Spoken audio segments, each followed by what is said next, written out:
Welcome everyone to Stone Soup Poetry. Thank you for coming to these open mics, which have been a constant since the beginning of the pandemic. I appreciate everyone's presence on here, and I appreciate everyone being patient through the quiet weeks of the features. And hopefully, we'll have some announcements for next month and hopefully for next week. If I'm lucky, I'll be able to post that tomorrow. I'm going to start posting the news and the live feed links, the Zoom links earlier, because I've been getting too many people who've been telling me, "Oh yeah, I got the post for your Stone Soup call 5 days after it happened." And that's the weirdest thing. When it happens on Friday, 2 days after the show's gone, I get people still liking my status saying, "Come to this show 2 days ago." So trying to do away with that. So if we're lucky, we'll get more people next week, and I'll be able to announce the feature. Thanks for all your patience on that and with me.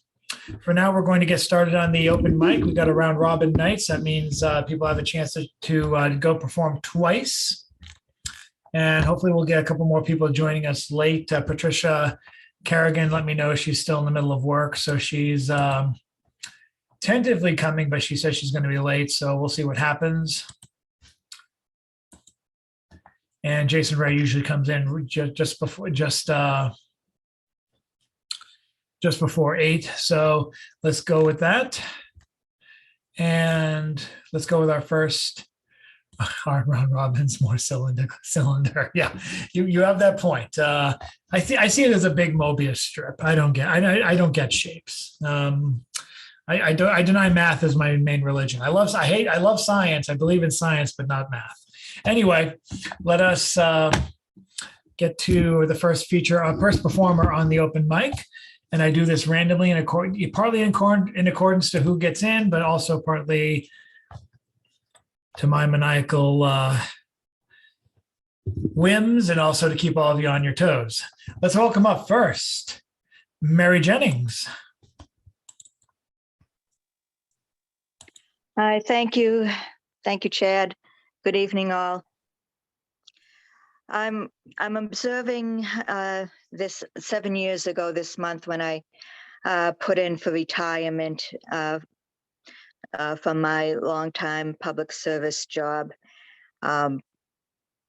Especially remembering that it was on Halloween Day when I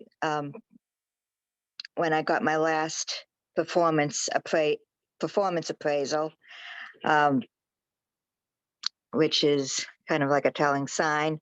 And I'd started the Cinquain project after, around the time of my retirement, and these series of Cinquains are the catchphrase of the leader of my former organization. The "We Are Like Family" Cinquains, and I've added on a new one I wrote recently. We are like family, with all the currying for favor included as well. Me first. We are like family. Looking for attention is how we dismiss our critics. Controlled. We are like family. Bruises, broken bones, scars are covered in smiles and shame. Deny. We are like family. Mom always liked me best.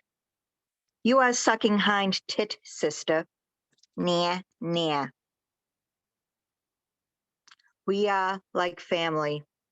Have a sense of humor. You will always be our little drones. Stew meat. We are like family. Please remember your place at the family reunion. Basement. Thank you.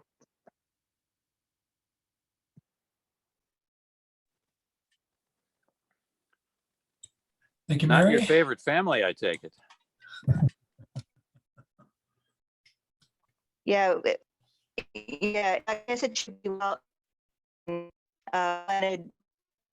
When somebody who who's at the head, says, "We are like one big family here," when he's interviewing you, it's a red flag. I guess you should know that by now.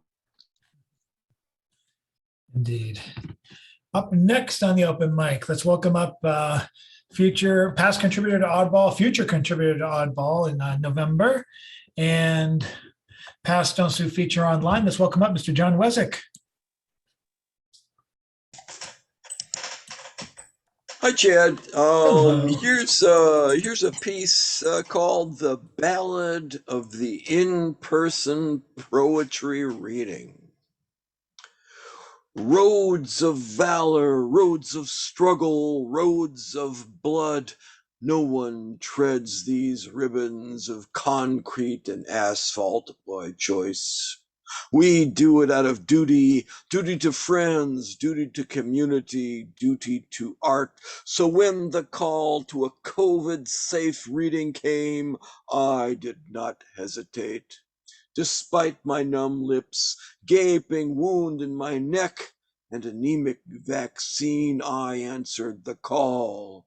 In a quest for a folding chair, I braved a Maxwell Boltzmann distribution of shopping carts loaded with timber of cedar and precious cypress, all darting this way and that like molecules in statistical equilibrium. When all seemed lost, a mage in waistcoat the color of sunset directed me to Bay 21 of Aisle 8. Now, with my treasurer in the back seat and my poetry collection by my side, I set off to combat cannonades of gridlock, kamikaze mergers, and fusillades of rubberneckers. Rumble strips shook my vehicle like flak from an 88mm cannon, and SUVs threatened my six. In the confusion of battle, a rusted hulking semi clouded my vision with diesel smoke.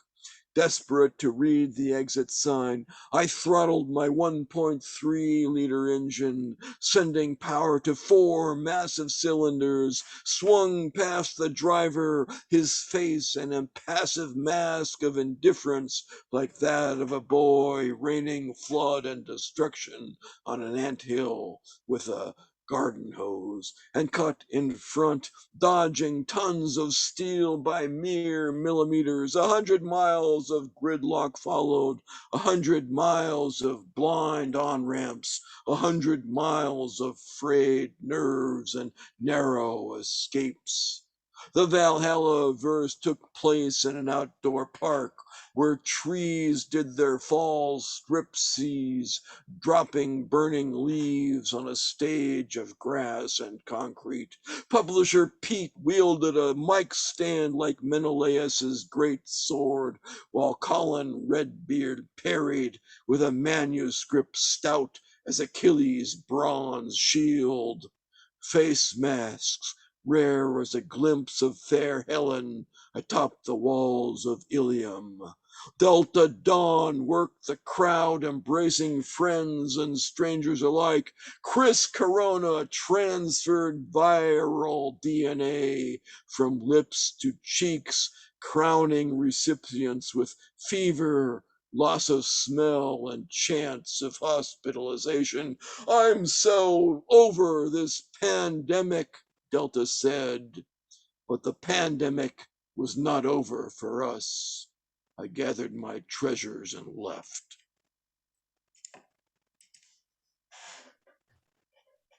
Wow. Thank you, John. And that's in my mind, back in my mind every day when I'm like, maybe we should convene soon. But Yeah, I thought I'd send the one out to you just because I thought you'd be receptive. absolutely. The Maxwell Boltzmann distribution, huh? Yeah, you bet. Better than the Whatever the thermal heck or- that is. Oh, it's the classical distribution of molecules and stuff, as opposed to the Fermi distribution and the Bose-Einstein. But no, well, statistical mechanics or thermogodynamics, as we called it in graduate school. Duh. Duh, Okay. man. Yeah. That now it's all perfectly clear. Come on, man. That was explained in the first season of Tiger King. Anyway, let's move on to who do we have next? Yes, it's always good to have our New York friends join us and hailing from parts known. Let's welcome up Rita Rusty Rose. Yes, good evening, everyone. I'm going to read a pantoum poem from my latest collection, Flower Poems, Personalities in Bloom. This is Snapdragon. Snapdragon, oh, why do you snap? Should you be chatting with bees? Do not bite at others with your mouth. Use it to converse. It is better that way. Should you be chatting with bees instead of trying to snap their heads? Use it to converse. It is better that way. Be a friend to some. Instead of trying to snap their heads, do not bite at others with your mouth. Be a friend to some. Snapdragon, or why do you snap?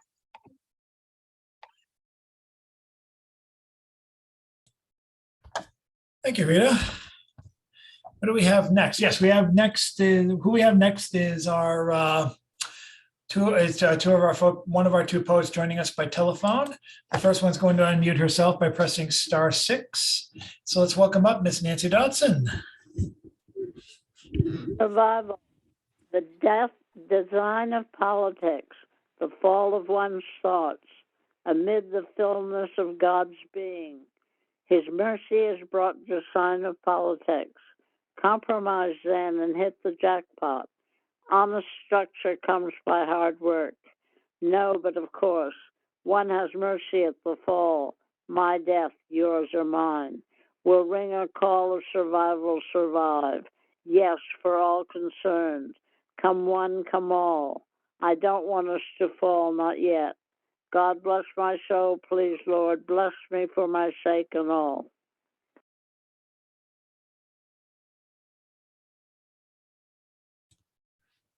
Thank you, Nancy. Very lovely. And we are, who do we have next? Yes. You can see his photography today at Oddball Magazine at oddballmagazine.com. He graces the work of our 11 o'clock poet.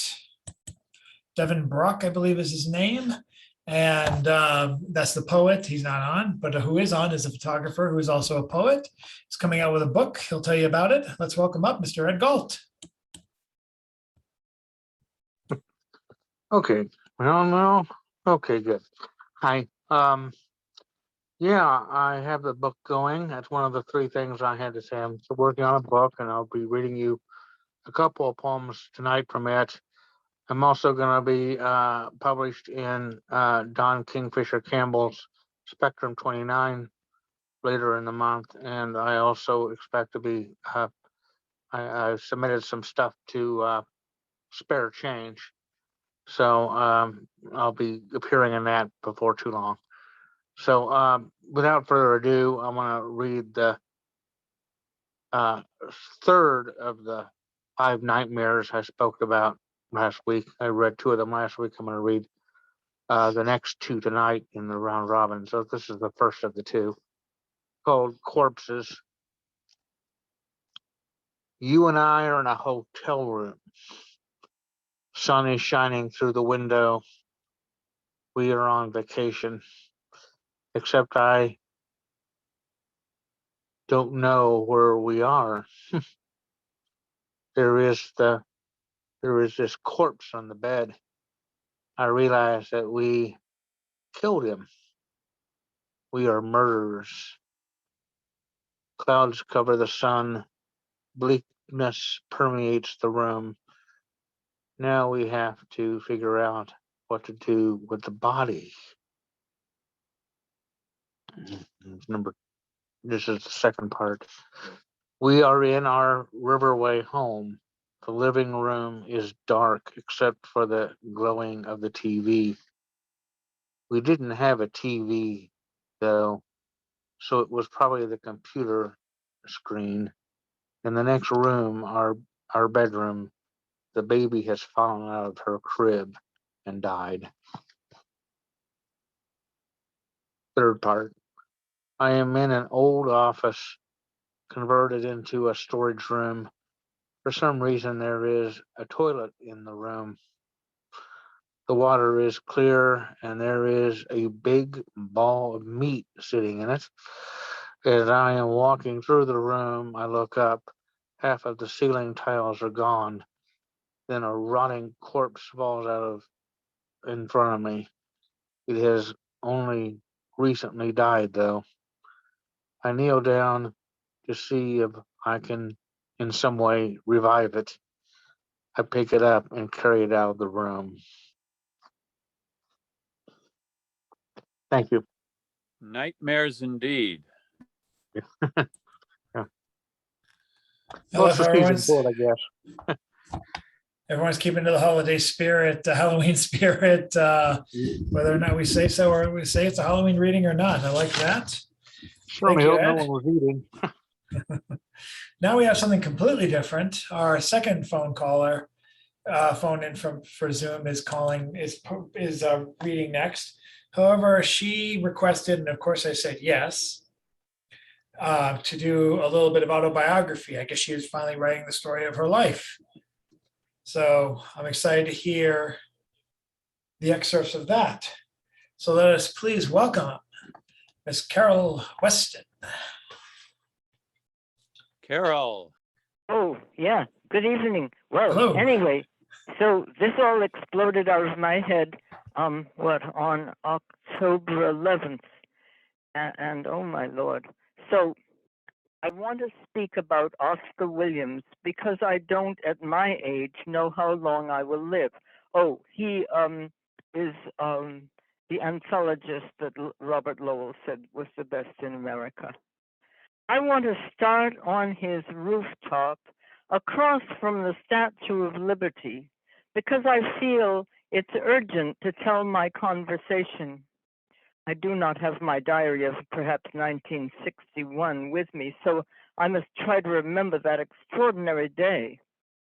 Oscar was very old, 60 years, and very respectful.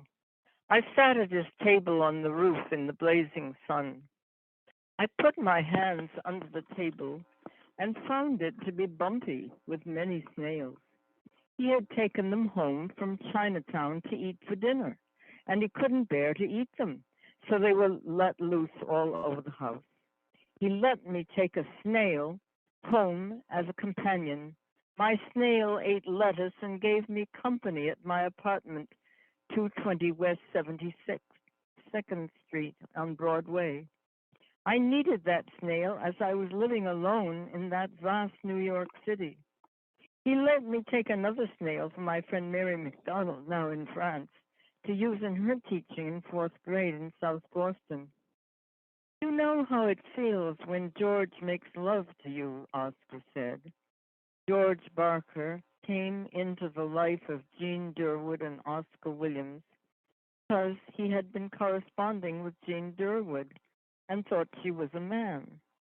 Apparently, Oscar and Jean both had affairs with George. Even Willie Coakley didn't know that.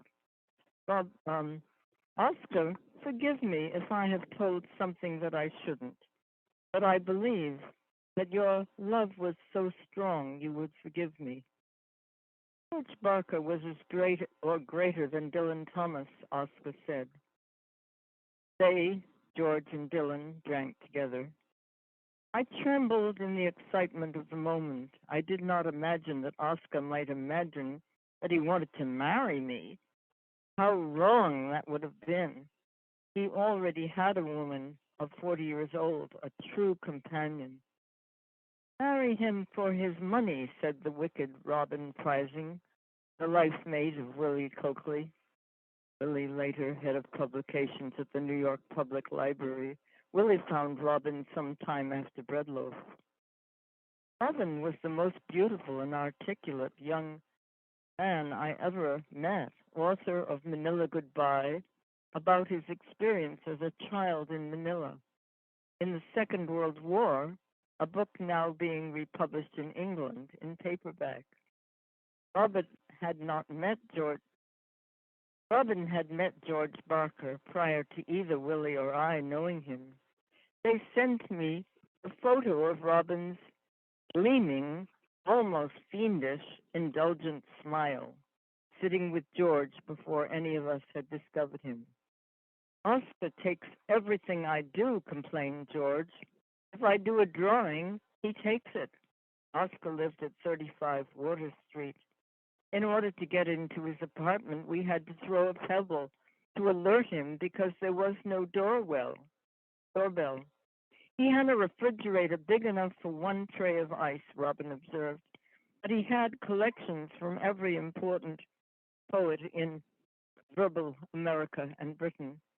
It was not like Tambi Mutu, living on a shoestring. Tambi, friend of, like his friend Keith Douglas. Well,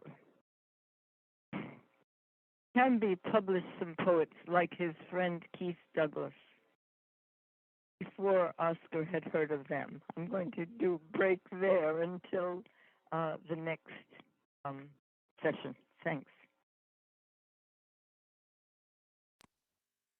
Fascinating, Carol. Fascinating. Who was that? That's John Sturm. Oh, good. I think that's the first time I've heard you read prose like that, Carol. Yeah. Wow. It's good to challenge yourself. Nice work. Thank you. That was CC Ashagra, in case you couldn't tell, Carol.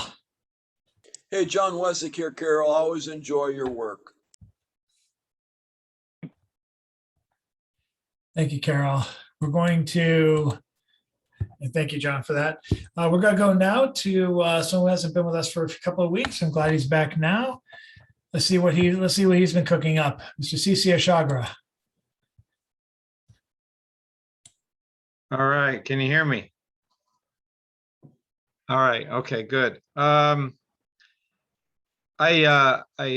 tomorrow or in a couple of days, I'll be reaching out to David Amram again because he's been in Europe, and a few weeks back he was in New York, and he did a tour of the it's called the Village Trip. He was one of many people who did a walking tour through the village. And it was 2 hours, and he talked and he told stories, and it was amazing. My camera broke down and I didn't get a thing, but I did meet with his companion producer guy there, and he told me to wait until he got back from a thing, and then I'm going to be sharing him the documentary. It's a 40-minute interview with him and his son. So it's an amazing thing that just happened at a kitchen table at the National Beat Poetry Festival in New Hartford, Connecticut that I attended, and it was amazing. I'll do this tiny little picture in the background. See, that's me reading with him in the background here real quick. But it was inside that house. It's a great interview. I asked them the difference between what is the difference between silence and sound, and what is the difference between entertainment and art. And it was back and forth between him, 91 years old, and his son in his 30s. So I'm going to share that. That's what I've been up to. The other thing is, for the last millennia, I've been saying this book is going to come out. And 10 years ago, I created this 4 CD collection of an experimental poetry project, which is all audio. And on the back, I'm going to read what I wrote about this project. And before I do that, I'm going to read Nobody. It's a poem from the Open Mic Poems, which is going to appear in the series, which is closer and closer to home every day. Nobody the poet was happily alive. Nobody respected death, and at least expected the same in return. Nobody felt free to live the art of being alive. Nobody had enough dreams to work on. And nobody would never blame nothing, no one, or no thing. For fault simply was a gift to not even be blamed upon nature or the weather for now. And there were more than enough flowers dying in the rain, and each was hungry for a little peace with sun. And I've always related to that one. So on the back of these things, they're all four the same, is the story of where this came from, in short. Well, as much as you could fit on the back of a CD. It says my name, and then it says, this is an audio project, just a voice. The concept of the ID poems, spoken mind poetry, recordings, project is one where the poems, each piece, all have never been and never will be written or transcribed by this author in print, by hand, or type. No notes, script, or draft writings used. In addition, all pieces have never been edited, no word added or removed. There are no edited timeline breaks in any of the raw recorded files from first and only sound to this end result. I press record, then stop. That's it. Also, this audio art concept parameters include no verbatim recreations by this author, never reciting them. It says never reciting them. This is it. The vocal, in other words, I could never repeat these. Anyone else can, blah, blah, blah. Let me get back to what's written here. The vocal resting spaces are consciously allowed. I am writing on air. The imperfections are a core aspect of this pageless, inkless poetry. Laughter, errors, and the occasional nonsense interjections, all integral parts. All parts of the whole project. There is also a recording time imposed as the recorder was set to stop a maximum at 5 minutes. And so this project is here being listed with spoken mind poetry as its genre. These works of audio art are recorded on a humble device, cell phone voice recorder. Beyond my one voice are the acoustic offerings, whatever happened to be the sound environment at the time of their recording. The background sounds, unimpeded, are just what the sounds of life provided. Outside my window is one of the clock bell towers. There is a hospital nearby, hence the siren sounds that frequent by. Outdoors, distant voices, the city street traffics, and also the weather and the wilds of life. Most are recorded here, the rest out in public or on the road. There are no additional background audio tracks to any of these works. All recording quality, the recording quality is a chosen device limitation. See the ID Poems Companion audio. I made a CD that I was going to give away with all of them, and in them were 5 of me talking paragraphs in detail of the project. The inspiration and motivation of this project is a gift and a creatively organic one. It started simply because I worked 2 jobs, which is what I call jobs that have nothing to do with your life as an artist. I worked 2 jobs, and I miss being a writer with some adequate time to be creative. Then came the advent of having my cell phone, the advent of upgrading my cell phone to one that is, at this moment in technology, a state-of-the-art 4G cell phone, which is like having a spaceship that I'm still learning to fly. After recording the first several, I happened into the Art View Gallery in Chatham, New York, on a lunch break. There, I met artist, owner, and curator Sharon March. Since recording these, I had not, at this point, shared these unique creations with anyone.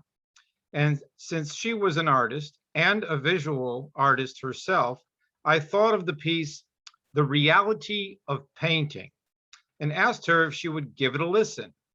She listened to my favorite, Happy is more powerful than reality and the reality of painting. And now here comes the gift. She suggested that I utilize her iPad, place the works on them, and hang the poems on the wall of her upcoming art ensemble show opening September 2011. As a gallery art piece, and this is her, let the people who come into the gallery touch it and listen. I was humbly floored by the offer in several ways, one being her gifted creative foresight, and more so by her openness to allow a literary art form via an audio medium into her visual medium's home. Well, the creative wheels, of course, this concept is on par with the creation of the wheel itself. Thank you very much for laughing. Started to turn. You hold in your hands the result. So when I was on the radio, I used these 4 CDs in addition to hundreds more that I made. And I had, from 2012 into 2015, a microphone, a professional CD rack where each one of the CD players had what was called a jog wheel. So you could take the poem that was recorded and you can slow it down, you can speed it up, or you can go back and go back and go back and go back. So I was cutting and scratching a CD. I had a microphone in front of me, and then I had something like Coltrane on a disc where I was cutting and scratching Coltrane, and I mixed those 3 things together, and those creations from this creation ended up on the radio show live. And that was the I Do Not Know show, which is still not listed. And that's what I've been doing. And I'll skip my next one if that was too long. But I wanted to share that because 10 years later, I'm still hanging on to the boxes these are in. I only made 50 of each and sold maybe whatever, 2, 4. They're still waiting to be whatever. Till the book comes out. Thank you. Well, we get to hear them. Who do we have next? Yes, waiting patiently in the wings, ready to go, Mr. Chris Fitzgerald, who I just asked to unmute.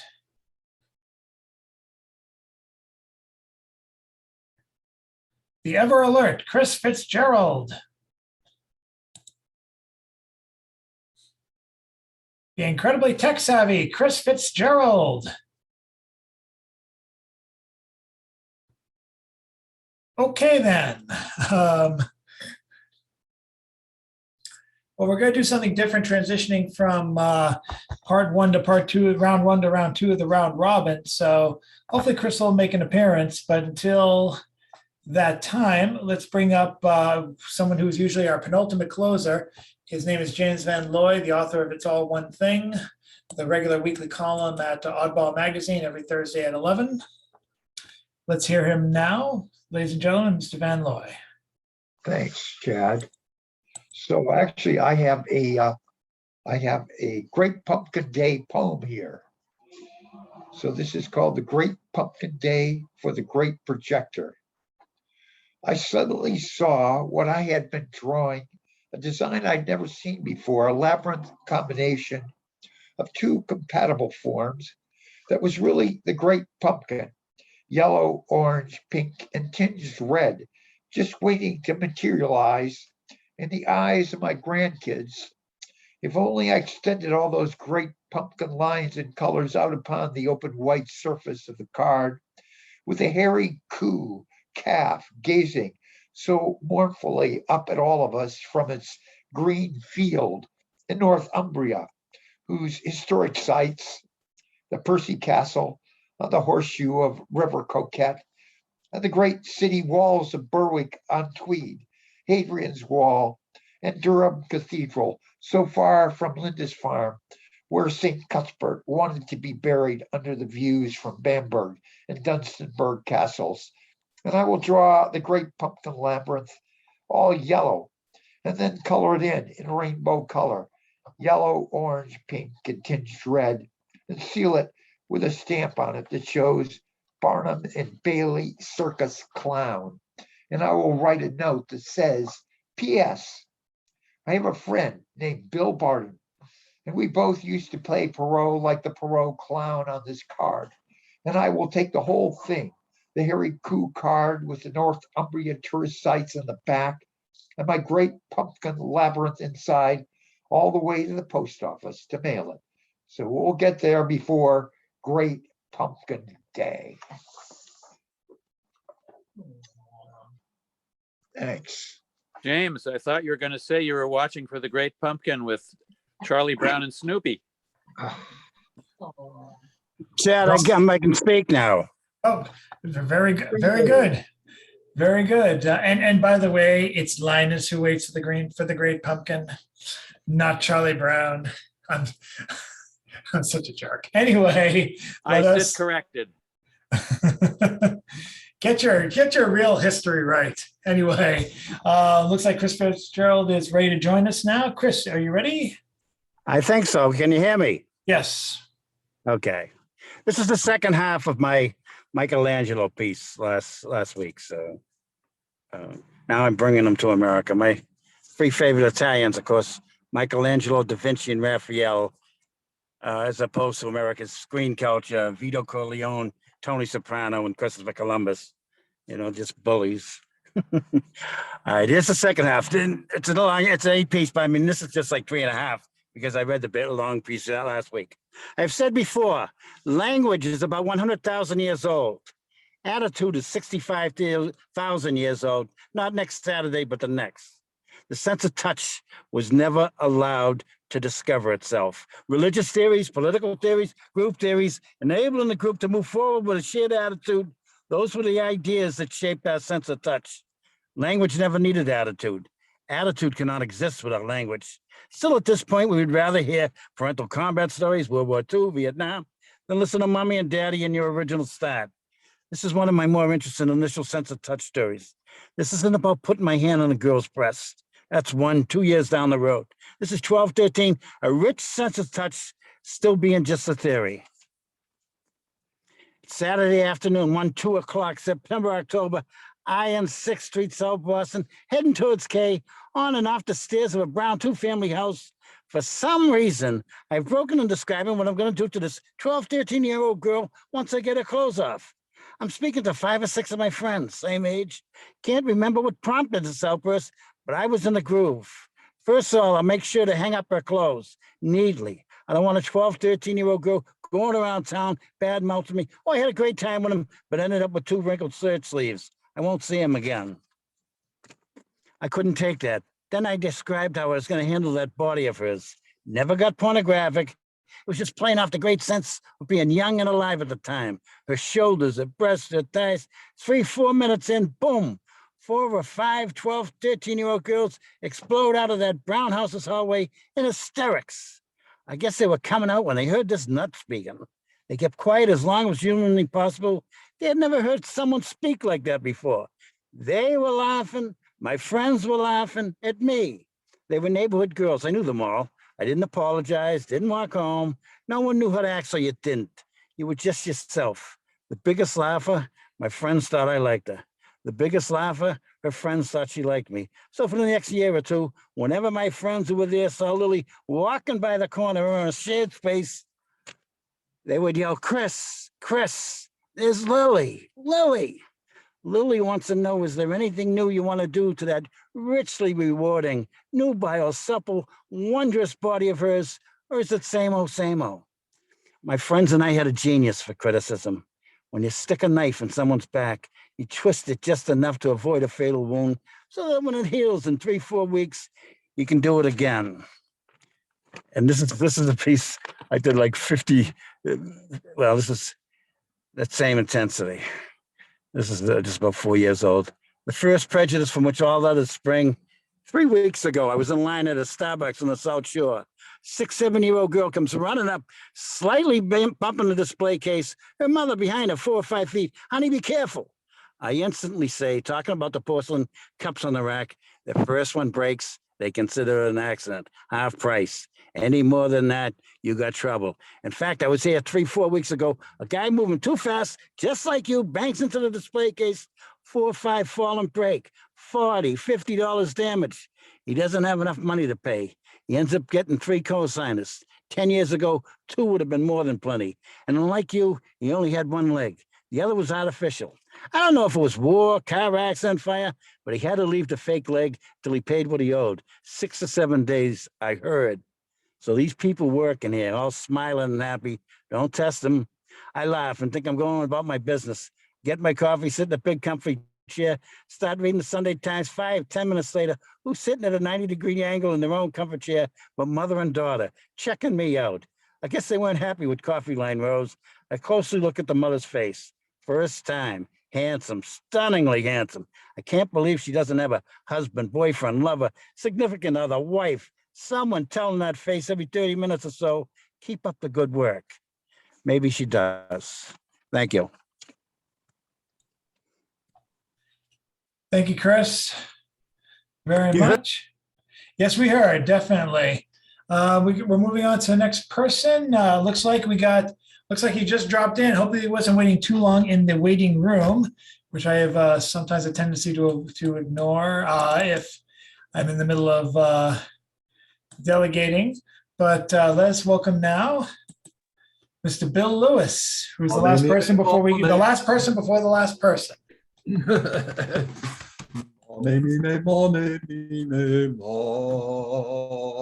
La la la la la la la la la, which way?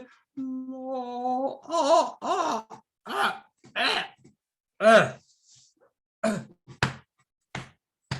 Oh, do not do what I did. Oh, my body is just falling apart.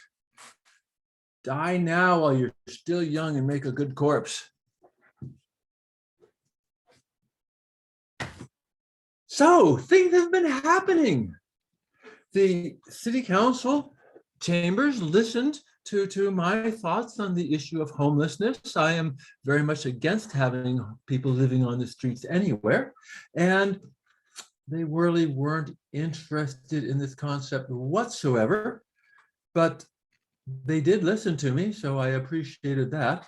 My very leftist friends that I try to work with are really not interested in anything that involves ending homelessness. They say unpleasant things to me on occasion, but the mayor of Boston, holy moly schmoly, this girl is up and doing things. She said, we're gonna change things, and she has taken on status quo. He has taken on, the powers that be, and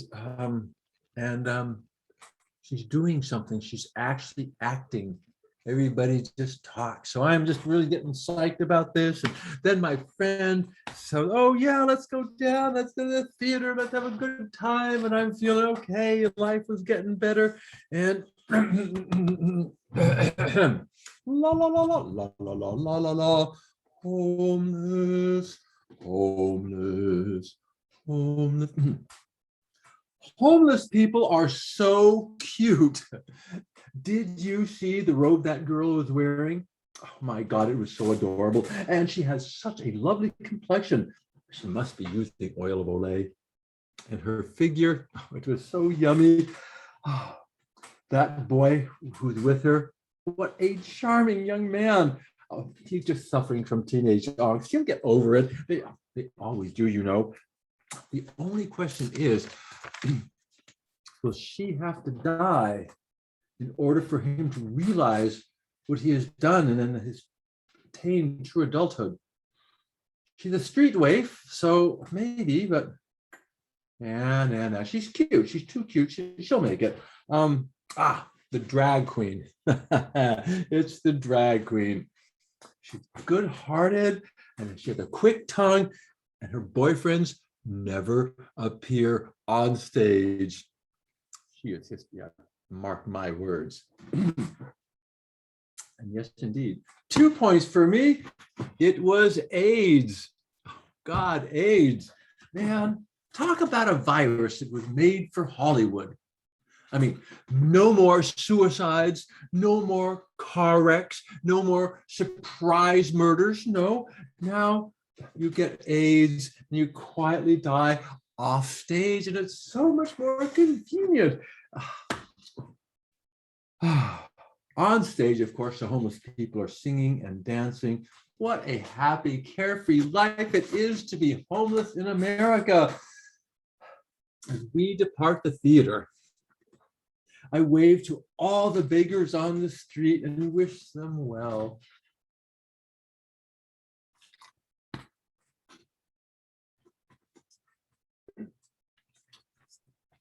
Thank you, Bill. And now we come to the part where we transition with the ending is also the ending of the first round of the round robin is also the beginning of the second round as per the request of the next person coming up. I gotta get all his round robins in one bird, in one swoop of the bird.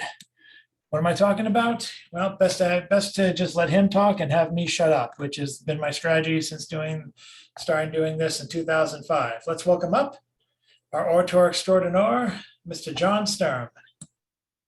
Thank you, Chad. We will begin with an introduction from Lady Macbeth to Edgar Allan Poe's The Raven. Lady Macbeth. Just out of curiosity, do you know that your camera is off? Is that intentional? There we go. Yeah, just want to make, and you're a little Kilroy. You're a little Kilroy if you want to bring the camera down a little bit, tilt it a bit. How's that? A little bit more? How's that?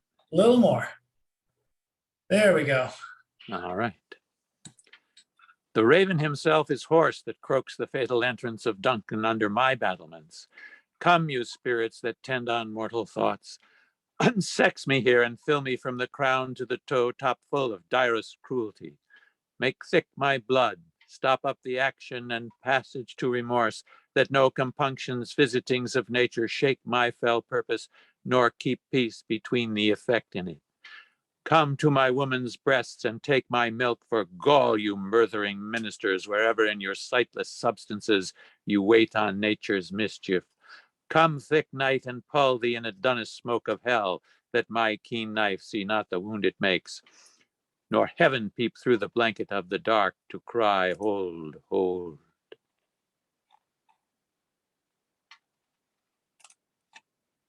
Once upon a midnight dreary, while I pondered weak and weary over many a quaint and curious volume of forgotten lore, while I nodded, nearly napping, suddenly there came a tapping, as of someone gently rapping at my chamber door. 'Tis some visitor, I muttered, tapping at my chamber door, only this and nothing more. Ah, distinctly I remember, it was in the bleak December, and each separate dying ember wrought its ghost upon the floor. Eagerly I wished the morrow, vainly I had sought to borrow from my book surcease of sorrow, sorrow for the lost Lenore, for the rare and radiant maiden, whom the angels name Lenore, nameless here forevermore. And the silken, sad, uncertain rustling of each purple curtain thrilled me, filled me with fantastic terrors never felt before, so that now to still the beating of my heart I stood repeating, 'tis some visitor entreating entrance at my chamber door, some late visitor entreating entrance at my chamber door. This it is and nothing more. Presently my soul grew stronger, hesitating then no longer. Sir, said I, Madam, truly your forgiveness I implore, but the fact is I was napping, and so gently you came rapping, and so faintly you came tapping at my chamber door, that I scarce was sure I heard you. Here I opened wide the door. Darkness there, and nothing more. Deep into that darkness peering, long I stood there, wondering, fearing, doubting, dreaming dreams no mortal ever dared to dream before. But the silence was unbroken, and the stillness gave no token, and the only word there spoken was the whispered word, Lenore. This I whispered, and an echo murmured back the word, Lenore. Merely this and nothing more. Back into my chamber turning, all my soul within me burning, soon again I heard a tapping somewhat louder than before. Surely, said I, surely that is something at my window lattice. Let me see then what thereat is, and this mystery explore. Let my heart be still a moment, and this mystery explore. 'Tis the wind and nothing more. Open here I flung the shutter, when, with many a flirt and flutter, in there stepped a stately raven of the saintly days of yore. Not the least obeisance made he, not a minute stopped or stayed he, but with mien of lord or lady, perched above my chamber door, perched upon a bust of Pallas, just above my chamber door, perched and sat, and nothing more. Then this ebony bird beguiling my sad fancy into smiling, by the grave and stern decorum of the continents it wore. Though thy crest be shorn and shaven, thou, I said, art sure no craven, ghastly, grim, and ancient raven, wandering from the nightly shore. Tell me what thy lordly name is on the night's Plutonian shore. Quoth the raven, nevermore. Much I marveled this ungainly fowl to hear discourse so plainly, though its answer little meaning, little relevancy bore. For we cannot help agreeing that no living human being ever yet was blessed with seeing bird above his chamber door, bird or beast upon the sculptured bust above his chamber door, with such name as nevermore. But the raven, sitting lonely on the placid bust, spoke only that one word, as if his soul in that one word he did outpour. Nothing further than he uttered, not a feather than he fluttered, till I scarcely more than muttered, other friends have flown before. On the morrow he will leave me, as my hopes have flown before. Then the bird said nevermore. Startled at the stillness broken by reply so aptly spoken, doubtless said I, what it utters is its only stock and store, caught from some unhappy master, whom unmerciful disaster followed fast and followed faster, till his songs one burden bore, till the dirges of his hope that melancholy burden bore of never, never more. But the raven still beguiling all my fancy into smiling, straight I wheeled a cushioned seat in front of bird and bust and door. Then upon the velvet sinking, I betook myself to linking fancy unto fancy, thinking what this ominous bird of yore, what this grim, ungainly, ghastly, gaunt, and ominous bird of yore meant in croaking nevermore. This I sat engaged in guessing, but no syllable expressing to that fowl whose fiery eyes now burned into my bosom's core. This and more I sat divining, with my head at ease reclining on the cushion's velvet lining that the lamplight gloated o'er, but whose velvet violet lining with the lamplight gloating o'er she shall press, nevermore. Then methought the air grew denser, perfumed from an unseen censer, swung by seraphim whose footfalls tinkled on the tufted floor. Wretch, I cried, thy God hath lent thee, by these angels he hath sent thee, respite, respite, and nepenthe from thy memories of Lenore. Quaff, oh quaff this kind nepenthe, and forget this lost Lenore. Quoth the raven, nevermore. Prophet, said I, thing of evil, prophet still, if bird or devil, whether tempter sent, or whether tempest tossed thee here ashore, desolate yet all undaunted, on this desert land enchanted, on this home by horror haunted, tell me truly, I implore, is there balm in Gilead? Tell me, I implore. Quoth the raven, nevermore. Prophet, said I, thing of evil, prophet still, if bird or devil, by that heaven that bends above us, by that God we both adore, tell this soul with sorrow laden, if within the distant Aidenn it shall clasp a sainted maiden, whom the angels name Lenore, clasp a rare and radiant maiden, whom the angels name Lenore. Quoth the raven, nevermore.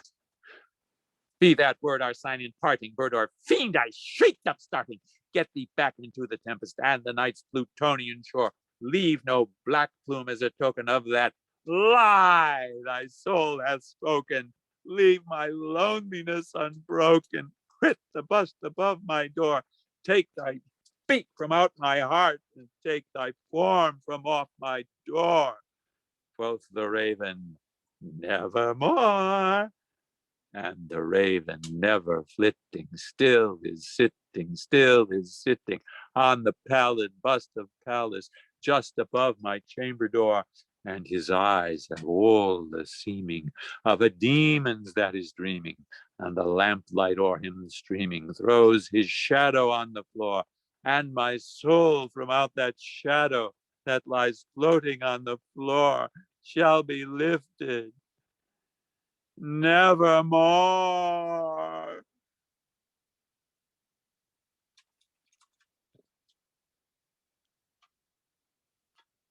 Bravo, bravo, bravo. Thank You you, go Bill. back 20 stanzas, I think I missed a part. No, I'm kidding. Thank you so much, John. Haven't heard you perform that one in a while. That was quite a treat. I'm glad we got that recorded. And just in time for Halloween. What do we have next? It's actually who did we have first to start the second round of the round robin? And we're going to the esteemed Mary Jennings one more time. Thank you, Chad. In honor of the full moon this week, I dug up one of my old poems that I guess the only one that mentions the moon, one of the incantations. Lambs sob and moan at the moon over the bay. In balmy May, they shall lay with Los Lobos and bloom as a symbol of shalom. Yasu, they shall yowl like loons. Thank you.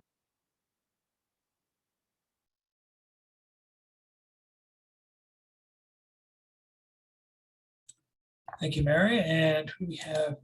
And oh yes, second coming in number two on the second half of the round robin list. Whose quote of the night is "The bird is the word" in the chat. Let's welcome up Mr. John Wezek. Thanks, Chad. Like maybe 20 years ago, I took a week class with Ann Waldman at Naropa, and we did a Gertrude Stein play. And the running joke was, have a cow was like code word for an orgasm. And so Franny, one of the students, dug up a cow costume during the play and, was wearing that. So this is called I Want to Marry Franny the Cow. She dances in a cow costume, black splotches on white fabric. The hat covers her nappy hair, but has an opening for her face. Wire-rimmed glasses magnify slightly crossed eyes. Her nose curls when she smiles. She twirls and arches on stage, then moves among the audience, teasing men with her plastic udders. I want to marry Franny the cow, take her home to my neighbors in lab coats and business suits. She can graze in our front yard. We'll dine with the Cleavers and the Bradys. I'll have the salt lick, please. But I can't afford a cow, and there are zoning laws. Women can't wear cow suits here, maybe in San Francisco. So the neighbors sell her costume to a fast food franchise. Menswear employees consume her a £1/4 at a time, then return to the store where she fuels their efforts to tailor our minds into jackets and ties.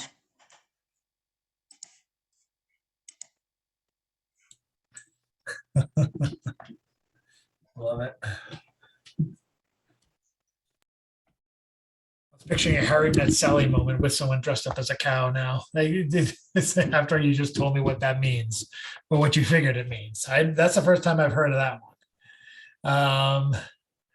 What do we have next? Can't get over that cow thing. Okay, we are going now to Rita Rusty Rose. Okay, thank you, everyone. I love Halloween, and I've been watching a lot of horror. I mean, all night long. My father was a horror buff, and so I'm watching the horror movie. I wake up with this poem, Midnight Approaching, and it is as it was, not edited. So this is Midnight Approaching. Midnight belongs to the dead. Ne'er rouse no more every weary bobbled head, forsaken in a corpse drawer. Half past the 11th hour, they stir. There is an unrest, a scraping strain of willpower, reviving the departed distress. Straight up, it's 12 o'clock. Time is clang, all souls break through. At your door, you hear a knock, a spirit's presence you cannot eschew. As the departed force the living to unglue. Thank you.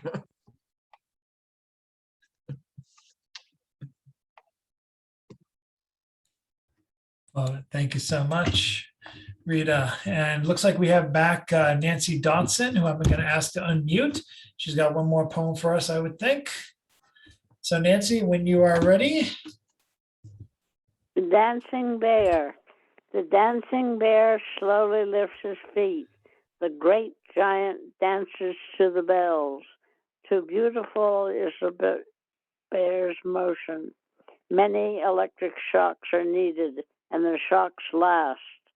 He dances well to the music's beat. Lots of shocks were needed for dancing. Bears are so big and strong they can kill. Look at his paw, so big and mighty. One claw hit, and you would be wounded. Perhaps you would be dead from the attack. The dancing bear is so magnificent. It never sits down. Yes, we love you in the distant view. You unhappy you.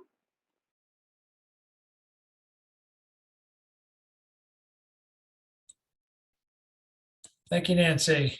Thank you.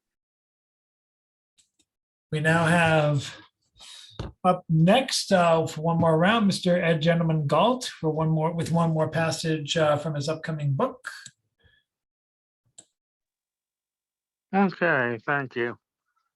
This one is again from the Nightmare collection within the book. It's called Haymarket. It's the fourth of the fifth Nightmares. Called Haymarket. I'm in the Haymarket, except that the Haymarket is on Huntington Avenue on the campus of Northeastern University. Everyone is wearing medieval attire. They are going from table to table to table, buying fruits, vegetables, fish, and gourds. They are wearing masks. It is a bright day. I look around and see you, someone who looks like you. She is much older. You had been there for quite some time, and you were glowering at me, or she was glowering at me. This seems to be years into the future. Again, you or she have been there for a while. You are walking toward me, and you or the you that she is pretending to be, asked me why I had to write all this down and testify to the world what had happened to us. Now the world knew we are not the romance, but a tragedy. I tell her that I had to write it down because too many people wished that they could be us. But really, I was calling out to you. I was trying to reach you as I see you across the river waving to me and hoping to be joined again. Thank you.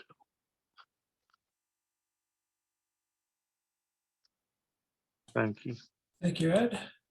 Yet another nightmarish nightmare. Mhm. This one kind of had a happy ending, though, in a way. Let's see who is next. We have next, Carol, if you're willing to do a poem or another chapter of your biography. I'm unmuting, making sure you're unmuted now. And you can have another turn.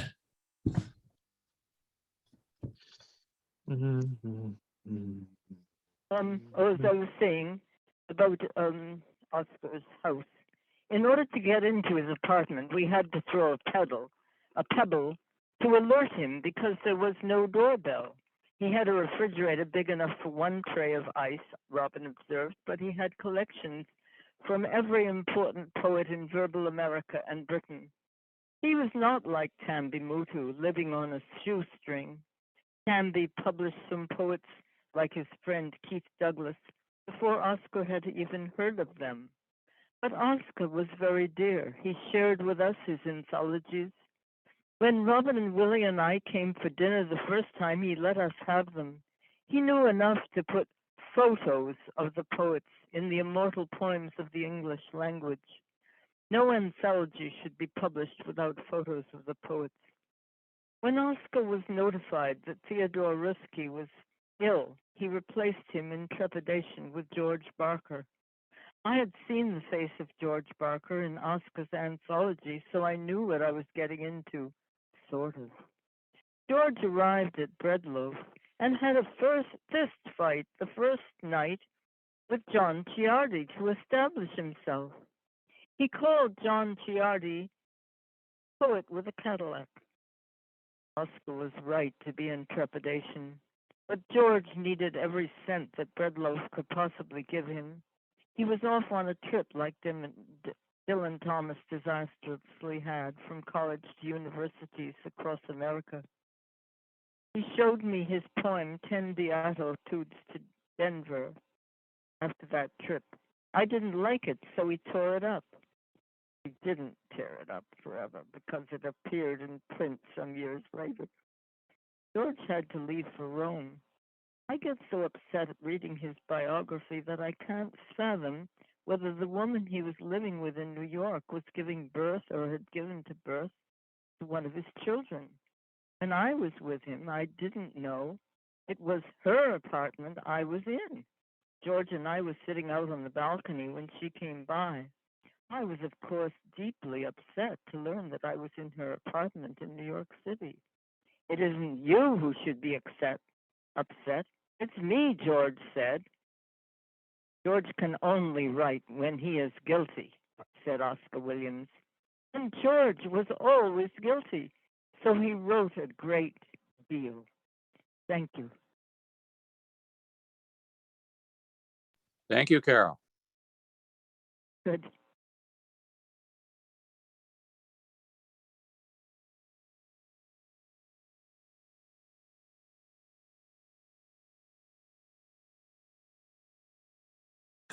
I thought you were going me because I was calling you. But so up next is CCA Chagra, if he wants to add a poem, a quick poem before bowing out of the Robin. Okay, sure. Yeah, that was the ear thing. I wasn't. I got that now. So in the spirit of Halloween from the What Manner of Character book. And you got to remember that the series was started in about 98, 99, 20 into 21. So So this is written, 20 years ago. It's open mic number 45 in the series, and it's a gas mask. When gas mask the poet walked into a reading, all heads would suddenly turn. A word sprayer, hate maker, and poetic fumigator. He always set off a flurry of panicking whispers, most of them suggesting call 911. He seemed to manufacture terror while supplying and distributing a fear of never having enough oxygen. His sweaty hands always clenching a small, convenient cell phone, never knowing when he might need to call up his stockbroker. His favorite things to shout out in public were, "This is America, and there's no need to panic. We are the world's police force. Pay attention and invest in the military complex. And of course, we must save all the World Bank markets." Gas mask always carried a large leather suitcase with 2 words printed on it that read first class, or was it class first? Either way, that's where he kept his wares. He sold t-shirts that read, "The human race is dead," and gas masks for $19.99, or 1 free should you buy a copy of his book, Kill Public Poetry, which tells about how people move out of his way to avoid all that he permeates with his airborne presence. Thank you. Thank you, CC. CC. Woo! And up next, if he is willing to go again, we have Mr. Chris Fitzgerald, who hopefully is able to unmute himself the first try, and he did. I'm getting better at this. Now you can hear me, right? Yep. Okay, this is the small short poem by my favorite poet, not my favorite woman poet, my favorite poet, and she died 10 years ago. Vivaslav Szymborska, Polish poet, in praise of my sister. Wit, charm, and spine, all her poems have it. They all have a pulse. My sister doesn't write poems, and I don't think she'll suddenly start writing poems. She's like her mother who didn't write poems, and like her father who didn't write poems either. Under my sister's roof, I feel safe. My sister's husband would rather die than write poems. This begins to sound like a found poem. The truth is, none of my relations is engaged in writing poems. There are no old poems in my sister's files, and there aren't any new ones in her handbag. My sister invites me to lunch. I know she has no plans to read me her poems. Her soups are excellently improvised. There's no coffee spilt on manuscripts. There are many families where no one writes poems, but where they do, it's really just one person. Sometimes poetry splashes down and cascades of generations, creating terrible whirlpools and mutual feelings. My sister cultivates a quite good spoken prose, and her writing restricted to holiday postcards. The text promising the same thing each year, that when she returns, she'll tell us all about it. Now here's 2 short ones of mine. When we last met, we were in ancient Athens, and poets with their fat mama jokes. I do not want to make out everything was hunky-dory. When the poets went to bed at night, they thought the philosophers would see the error of their ways and kill themselves, so that the next day, Athens would greet the world the way the poets wanted them to, as if everything was brand spanking new. When the philosophers went to bed at night, they thought the poets would see the folly of their ways and kill themselves. So when the Athens awoke, they would see the world in the angle of the philosophers. Oh shit, I'm gonna die someday. Both sides were always surprised when they saw the other side still around. There was occasional fisticuffs, Friday, Saturday, excessive alcohol intake, but the redeeming grace was it was a polytheistic society. Poets, philosophers, everybody had 200 or more gods. So if someone criticized one of your gods, yo, poet, Your goddess Higgly Piggly has more pimples on her ass than Howard Johnson has ice cream flavors. You could just stand there and take it. He couldn't badmouth all your gods. Too many of them. At some point, he would remember the dirty dishes he'd left soaking in the sink and go home and wash them. And now this is a short Trump thing I did during the 2016 primary. Trump believes the problem in the world, too many poor people. There are people amongst us here who believe the problem in the world, too many greedy billionaires. Both sides are pathetic, dishonest, wrong. The problem is people do not know how to fill up their lives. A German poet who turned into a philosopher, one of the great sins of the last 200 years, his name was Friedrich Nietzsche, once wrote, when a man has something to put in it, the day has 1,000 pockets. Trump, billionaire, but he's so empty, he has never filled up 4 pockets. 10 hours a day watching Fox News, then chasing it down with a bonanza marathon. Bumpy, bumpy, bumpy, bonanza. Root, beat out, do da bay. Hey, little Joe, watch out for the fucking tumbleweed. Shit, thanks, Hoss. Make America great again. Bonanza back in prime time, this time with real ranch hand dialogue. What the fuck, Ben? What the fuck, Adam? What the fuck, Hoss? What the fuck, little Joe? An old Western humor. A 3-legged dog hops into a bar in old El Paso. The dog has a black Stetson cowboy hat on his head, coat 45 and holster strapped across his middle. He approaches the bar. Bartender hurries over. Can I help you? I'm looking for the prick who shot my paw. Thank you. Thank you, Chris. And might have one more person coming our way. For now, let's get to, let's see, is Mr. Bill Lewis ready to go? I am never ready to go. When am I ever ready? You always choose me when I'm thinking about something else. I mean, I was laughing my head off. My heart is still pounding. Chris is just insane. It's like, that is so funny. I can't take it anymore. Why do you do this to us? Oh, well, go ahead and introduce me.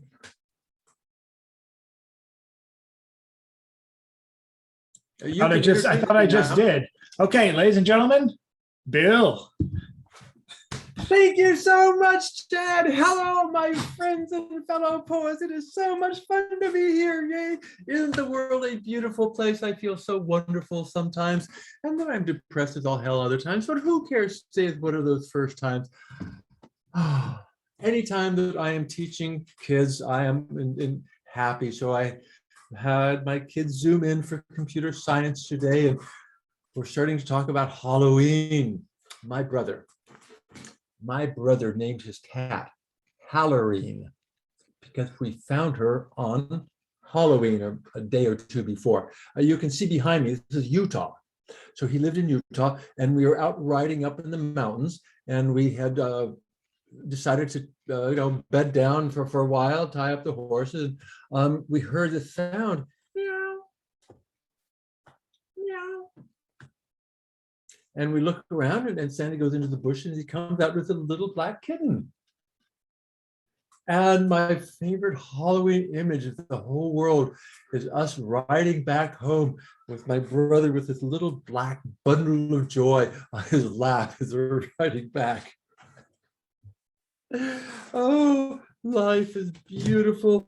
I want to talk about people that I deal with, people who are nerds. I mean, serious nerds.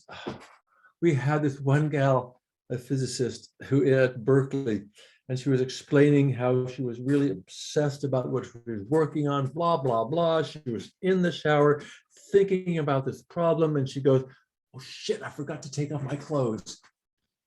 I mean, that's concentration. That is concentration. So here is a poem to the gal who discovered the recent 2 black holes and gravity waves. She was one of the prime principal investigators on this puppy. And here's what I gained from listening to her. La la la la la la la la. I'm living the life, she proclaimed with pride. I've got what I want. I have nothing to hide. Her flat is so tiny and covered with stuff. Don't worry about me. I've got enough.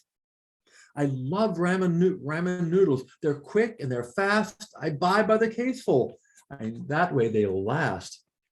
My cat rules the roost. I don't deny that. He makes quite a mess when he catches a rat. My income is small. My needs smaller still. I'm doing okay, so I won't live a will. She went on for hours describing her work, her joy and obsession when she wouldn't shirk. The hours and hours locked away in a lab, staring at pictures of the nebulae crab, staring at galaxies, computing their masses, sorting through pictures to delete any gases. 10 to the minus 18th meters is really quite small, like a pin in a haystack to find anything at all. So why is she jumping up and down on her bed? Did something go wrong? Was it something I said? Your very first black hole is surely the neatest, but 2 black holes colliding, well, that is the sweetest. And gravity waves, we were hoping to find, saving that ass of that fellow Einstein. I'm living the life, she explained with great glee. Now there's more work to do, so I'm afraid I must flee.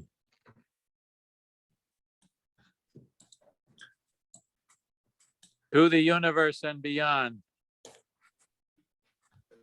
Thank you. Thank you very Say, much. Bill, it sounds like the woman of my dreams. Please introduce me. This is poetry, not Tinder. But I'm kidding.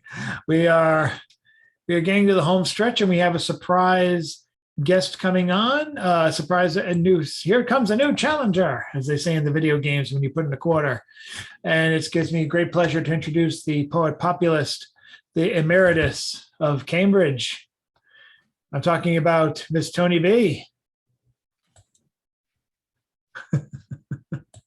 Hello, friends. That would be Cambridge in Europe. How y'all doing? It's really good to be here. I have something to share.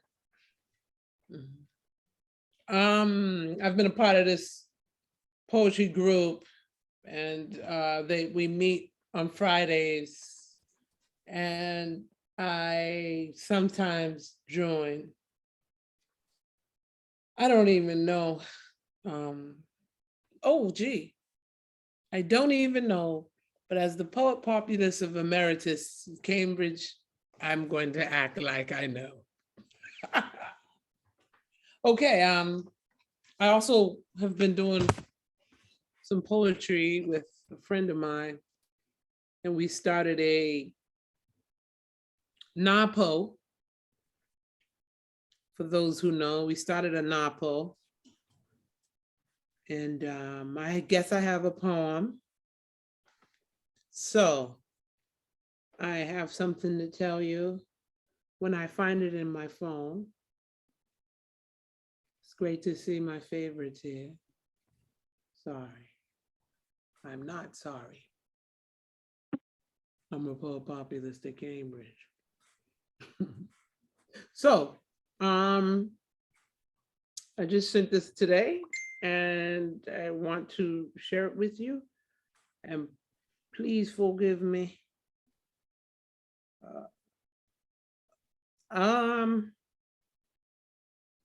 I think I want to read this because it's more easier.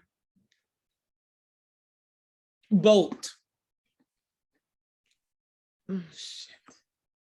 Did I swear? I wouldn't, because I know my title. It's all good. All right, damn it. All right, damn it. Bolt. Tuesday night, I sat with crochet stick. 20 years since up, I picked it when mama urged, try to make a blanket for the baby. Thought I was lazy, mind unopened. Grabbed that metal designing pen thingy after the first change. That's all it was. From what my young mouth spoketh. And now she's 20, grown and not yet bolted. Near me always, hold her up when life feels choking. Which is why mom had me crochet and start to weave the blanket in the first place. For the patterns that you start with rolls of loving blankie should never be broken. Should I go on? Or we just do one? Keep going. I want to read something from my notebook. Sometimes, oh. So this was fun. This group, I'm gonna start a group somehow. This group is great. You just give prompts and then you write for some minutes. So I've been loving the creativity that comes from boom, free write. Okay, so check this out. So the prompt was, we continued doing interviews. And immediately I thought of a hairdresser in Pompeii. We continued doing interviews while the ash fell. We continued braiding hair with our cousins. Okay, wait, rewind. Can you rewind the record? Never mind, we don't care. While the ash fell, we continued braiding hair with our cousins. Because for a month now, from mid-afternoon to dusk, the sky goes gray. For the Kano sputters, no one was afraid. Happens all the time, except for that talented chick who jumped at Vesuvius's rumble during the interview. She just entered port that morning, needed a job. This Arab screeched, shimmied in her chair, claimed she couldn't. I just can't work here. Don't know if it'll all erupt. She ran downhill, jumped on the skiff with our neighbors who didn't even bring a bag for their long trip. So I rang for my cousin, told her to finish this rich bitch's hair. And there is where we've stayed forever, because we chose to continue doing interviews while Vesuvius sputtered. Anyway, thank you for allowing me to share and Thank to you be so so much. proud with it. Thank you so much, Tony. It's always great when you're here. You know that. How's your new job going? Great. Awesome. I work at an anti-racist organization. As I should. I think I've been denying it for a long time, but all the work that I do is It all led up to now. anti-racist work. Thank you. Thank you. Thank you again, Tony. And we'll talk later, but always good to have you here. We have our final entry for the open mic round robin. And that, of course, is Mr. Van Looy. Thanks to everyone who participated for the online open mic. Thanks to everyone who made it a little Halloweeny. Announcements will be coming up for next week and for November. But for now, we have Oddballs and Stone Soup's own James Van Looy. Rita's column next week. Rita's column tomorrow. It's every Thursday at 11 o'clock. It's all one thing. Take it away, Mr. James.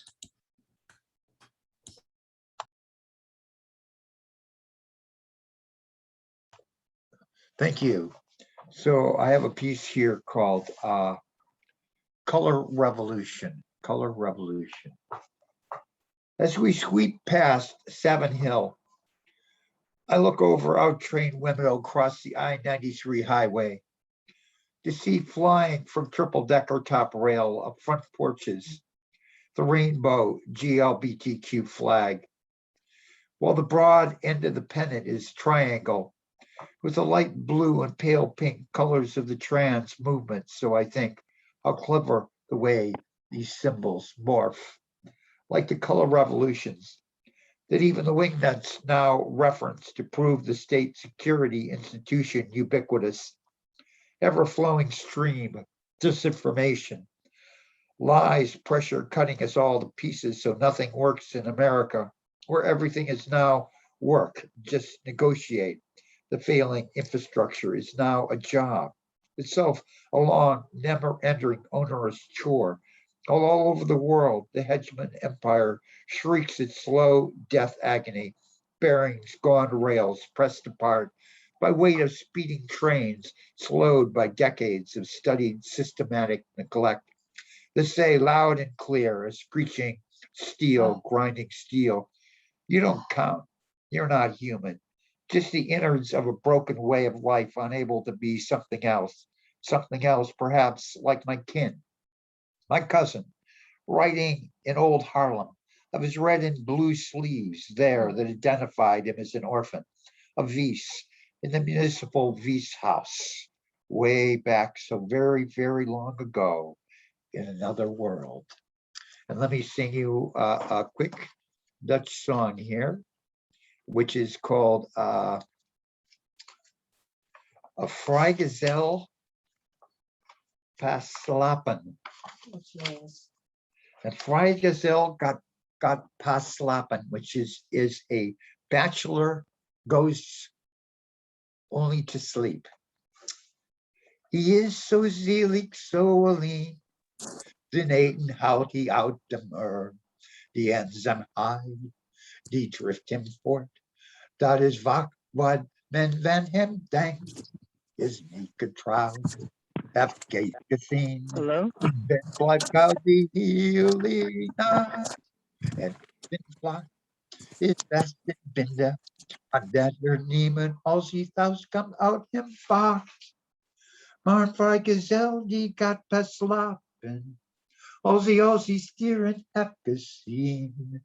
Als hij wens in vrijheid heeft genoten. Als hij zegt was fijn, bedankt, tot ziens. En vrijgezel die gaat pas slapen. Als hij zinnen heeft gebloesd. Pas wanneer die vogels weer gaan zingen. Gaat hij naar huis terug. Hij heeft het nooit wat welke verkeerd. Hij trouwt die voor zijn zien. Hij heeft er heel wat van geleerd. Hij heeft zo het nooit meer doen.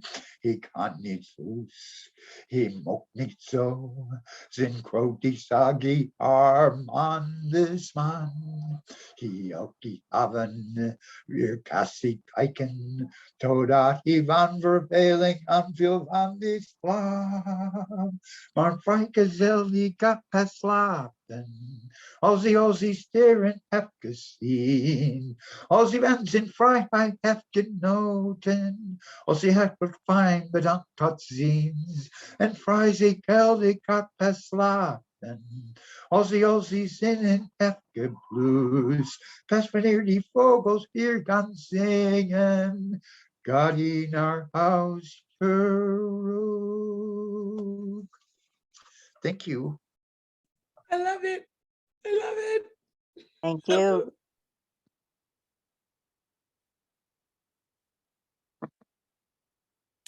Thank you, James, and thank you all very much for coming tonight, all of you. This is another fantastic open mic put together, assembled and invited. This invitation sent very hastily, but I'm glad you're all such well-trained poets and guests and readers and listeners, and we're able to keep this going for as long as the pandemic's going, hoping for announcements to come this time for real. And we'll have much good news to report in the next couple of days as to who the future features are going to be. Stay tuned for that. And of course, check out the Stone Soup Facebook group. I found some announcements for places to send your work to before December 1st.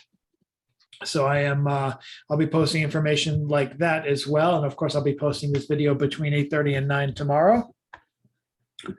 More is to come.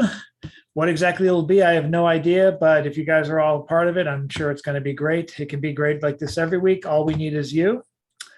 And all I need is you now to do the obligatory wave as we put on your cameras, man. Come on, John. Come on, CC.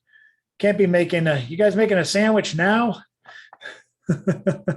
And now we stop the wave. We wave in midair. because doing this is very hard to do a stop screen. Yeah, exactly. CC gets to the head of the class on this one.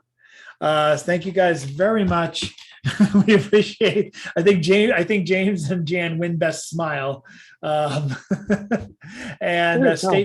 stay tuned and for more exciting things to happen. And I'll look forward to sharing it with all of you. Have yourself a very good week and take care of yourselves. And please stay safe.